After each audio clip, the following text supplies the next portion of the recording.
పనిచేసినటువంటి ఉత్తమ్ కుమార్ రెడ్డి గారు ఇరిగేషన్ మంత్రిగా అయితే నేను వారి దృష్టికి తీసుకొచ్చాను. ఈ ప్రాంతానికి అత్యంత అవసరమైనటువంటి ప్రాజెక్ట్ ఇది. 3వ జోన్లో ఉన్నటువంటి ఈ 35 గ్రామాలకు సంబంధించి 33 ఎకరాలకి నీళ్లు అందించేటువంటి ఈ లిఫ్ట్ ఇరిగేషన్ ఆనాడే మొదలైంది. కానీ దురదృష్టం పూర్తి చేసుకోలేకపోయాం.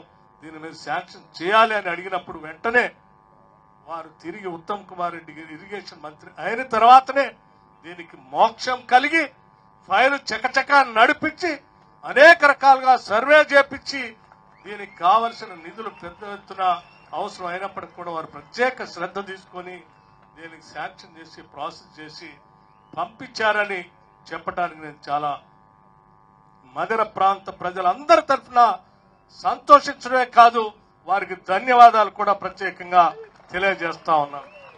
ఎందుకంటే ఈ ప్రాంత ప్రజలందరూ కూడా కేవలం వ్యవసాయం మీద మాత్రమే ఆధారపడి జీవనాధారం సాగిస్తున్నటువంటి నియోజకవర్గం నా నియోజకవర్గం. ఇక్కడ పుట్టిన ప్రతి బిడ్డ ఈ ప్రాంతంలో ఏదో ఒక పంట పండిస్తూ ఈ రాష్ట్రానికి ఆహార ధాన్యాలు అందించే పరిస్థితిలో ఉన్నారు. ఇక్కడ పెద్దగా పరిశ్రమలు లేవు మాకు.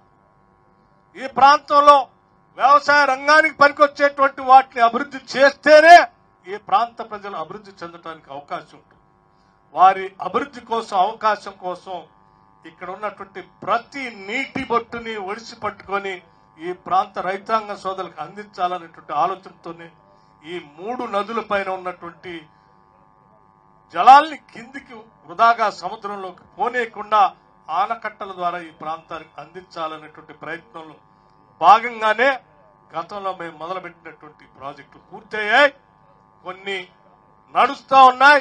ఇప్పుడు అదనంగా ఇంకొక ప్రాజెక్ట్ ఈరోజు శాంక్షన్ చేసుకొని చిరకాల కోరిక అయినటువంటి ఈ 3వ జోన్లో ఉన్నటువంటి వారి భూములన్నింటినీ కూడా 2వ జోన్లోనే ఉండేటట్టుగా ఇవాళ లిఫ్ట్ ఇరిగేషన్ కి భూమి పూజ కార్యక్రమం చేసుకున్నాం. అందుకే నా జీవితంలో కానీ లేకపోతే ప్రజాప్రతినిధిగా కానీ మధుర శాసనసభ్యుడిగా కానీ చిరకాలం గుర్తుండిపోయేటువంటి ఒక ఇది అద్భుతమైనటువంటి అనిర్వచనమైనటువంటి అనుభూతి కలిగించేటువంటి రోజుగా నేను భావిస్తా ఉన్నాను. ఈ రోజు ఈ ప్రాంత ప్రజల కోసం నీళ్లు ఇచ్చేటువంటి కార్యక్రమం చేసేటువంటి అదృష్టం దొరికిందని కూడా నేను భావిస్తా ఉన్నాను. అట్లాగే ఇక్కడ ఉన్నటువంటి పెద్దలందరూ కూడా ప్రతి ఒక్కళ్ళు ఈ ప్రాంతంలో ఉన్నటువంటి రైతాంగ సోదరుల వాళ్ళ ఉత్సాహాన్ని వాటి అందరినీ చూసి వారు ఒకటే చెప్తా ఉన్నారు. నిజంగా ఈ ప్రాంత ప్రజలు కష్టపడి పనిచేసేటువంటి వాళ్ళు.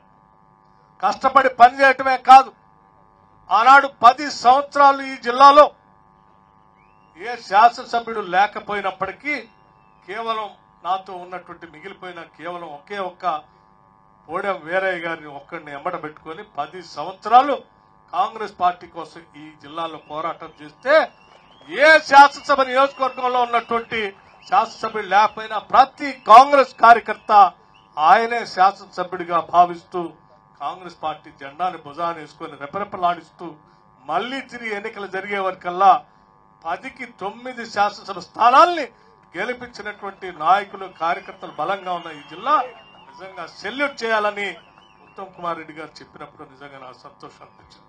నిజమే, పనిచేసినటువంటి కార్యకర్తల్ని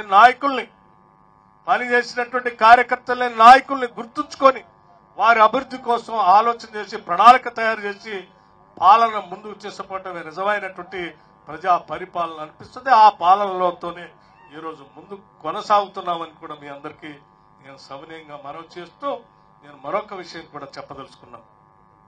మా నియోజకవర్గమే కాదు, ఖమ్మం జిల్లా మొత్తం కూడా విభజన జరిగిన తర్వాత ఖమ్మం జిల్లా మొత్తం కూడా సాగర్ ఆయకట్టు మీదనే ఆధారపడి జీవనం సాగిస్తా ఉన్నారు. పాలేరు దగ్గర నుంచి మొదలు పెడితే సత్తుపల్లి వరకు కూడా ఈ లెఫ్ట్ కెనాల్ ద్వారా వచ్చేటువంటి నీళ్లతోనే ఈరోజు పంటలు పండించుకొని బతుకుతా ఉన్నాం. మహానుభావులు జవహర్లాల్ నెహ్రూ గారు అందించినటువంటి ఆ నాగార్జున సాగర్ కాలువ మా ప్రాంతానికి వచ్చేంత వరకు ఈ ప్రాంతంలో